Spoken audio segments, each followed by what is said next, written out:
YG នៅតែបន្តធ្វើឲ្យអ្នកគាំទ្ររបស់ Blackpink ខកចិត្តដោយការមិនចេញបទថ្មីមុនថ្ងៃ concert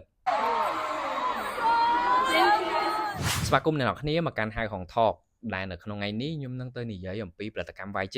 ដែលគាត់នៅតែធ្វើឲ្យអ្នកគាំទ្ររបស់ Blackpink ដែលមានឈ្មោះថា Blink នេះគឺនៅតែខកចិត្តដែលគាត់មិនចេញបទថ្មីឲ្យបានមុនថ្ងៃ concert មកដល់ខ្ញុំជឿថាអ្នកនរគ្នាប្រហែលជាបានដឹងហើយពិសេសគឺ Blink ដែលថ្មីនេះ Blackpink គឺបានប្រកាសធ្វើ World Tour ថ្មីដែលមានឈ្មោះថា Deadline គឺធ្វើដំបូងគេនៅប្រទេសកូរ៉េខាងត្បូងដែលចំនៅថ្ងៃទី5និងថ្ងៃទី6ខែ7នេះឯងអញនិយាយបានថានេះគឺជា World Tour ទី3របស់ Blackpink ហើយដែលទី1មានឈ្មោះថា In Your Area ទី2មានឈ្មោះថា Born Pink ហើយទី3នេះគឺមានឈ្មោះថា Deadline និយាយទៅអ្នកគ្នាបើទោះបីជាចិត្តបានជួបមុខ idol ក៏ដោយប៉ុន្តែភាគច្រើនហ្មងគឺអត់មានណាគេពេញចិត្តទេដោយសារតែ World Tour លើកនេះគឺ Blackpink អត់ទាន់បានចេញបទថ្មីសូម្បីតែមួយបទអញ្ចឹងហើយអានេះគឺជាការខកចិត្តមួយឯងដែលបណ្ដា fan ទាំងអស់គឺបានបន្ទោសទៅខាង YG ថាហេតុអីបានជាមិនមានបទថ្មីសម្រាប់ Blackpink សោះហើយណាក៏មាន MV ចេញមួយបទឲ្យ Blackpink មុនថ្ងៃ concert ដែរប៉ុន្តែ YG អត់ទុកចោលទេ YG ក៏ចេញមុខមកប្រកាសថា Blackpink នឹងមានបទថ្មីដូចគ្នាប៉ុន្តែគឺគេចេញនៅក្នុងថ្ងៃ concert តែម្ដងអានេះចង់បានន័យថាអញ្ចឹងអ្នកគ្នានៅពេលដែល Blackpink គាត់ប្រគំ concert ហ្នឹងអាចគេចាក់បទថ្មីនៅលើ screen ឲ្យយើងមើលអញ្ចឹងទៅតែសម្រាប់ fan ទូទាំងពិភពលោកគឺគេអត់ចង់បានអញ្ចឹងទេអ្នកគ្នាបើនិយាយទៅ fan គឺចង់ឲ្យចេញជាធម្មតាហ្មងរបៀបថាអត់ចាំបាច់ចេញនៅថ្ងៃ concert ហ្នឹងទេវាអត់រំភើបណាអ្នកគ្នាឥឡូវបើសិនជាចេញនៅថ្ងៃ concert គឺបានមើលតែបណ្ដា fan ដែលគាត់ទិញទៅវត្តទៅមើលនៅកូរ៉េខាងត្បូងឲ្យចោះសម្រាប់ប្រទេសផ្សេងៗអញ្ចឹងរងចាំតតែ Blackpink បានទៅធ្វើ World Tour ដល់ប្រទេសគាត់បានមើលទៅអត់ចុះសម្រាប់អ្នកដែលអត់មានលុយនេះទិញសម្បត្តិ concert នេះឲ្យគាត់មើលតាមណា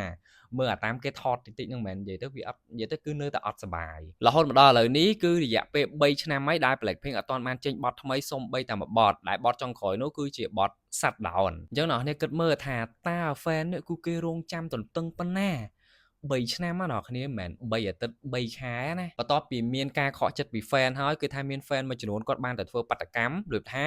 គាត់បានឲ្យឡានមួយហ្នឹងទៅសេអារបៀបกระดาษស្នើសុំឲ្យ YG ហ្នឹងចេញបទឲ្យ Blackpink ធ្វើឲ្យបានមុនថ្ងៃ concert មុនតែមួយថ្ងៃក៏គេអស់ចិត្តដែរប៉ុន្តែរហូតដល់ឥឡូវនេះគឺមិនទាន់មានការឆ្លើយតបនោះឡើយពី YG ប៉ុន្តែទន្ទឹមនឹងការដែល YG ធ្វើឲ្យ fan របស់ Blackpink ខកចិត្តណាខាងផលិតកម្មនេះក៏បានធ្វើឲ្យ fan សប្បាយចិត្តមួយករណីដែរនោះគឺ YG បានជួយបិទមាត់ hater ដែលមាន hater មួយចំនួនណាតែងតែសប្បាយចិត្តហើយគិតថា Blackpink គឺប្រកាសជាមិនបាយក្រុមហើយបន្ទាប់ពីជាប់កងត្រាជាមួយ YG រយៈពេល7ឆ្នាំប៉ុន្តែឥឡូវនេះក៏អត់ទេគេចេញមកធ្វើ World Tour ធម្មតាសំខាន់គឺមានបទចម្រៀងថ្មីហើយក្លាយជា brand ambassador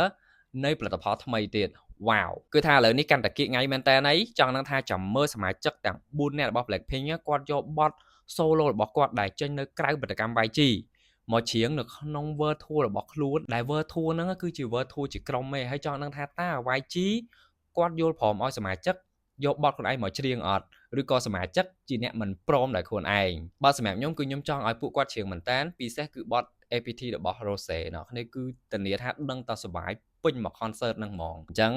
លទ្ធផលទៅជាយ៉ាងណាគឺយើងមានតែចាំមើលទាំងអស់គ្នាថា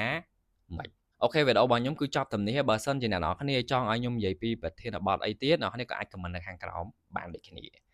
Yes ពីហៅហុង Talk Bye bye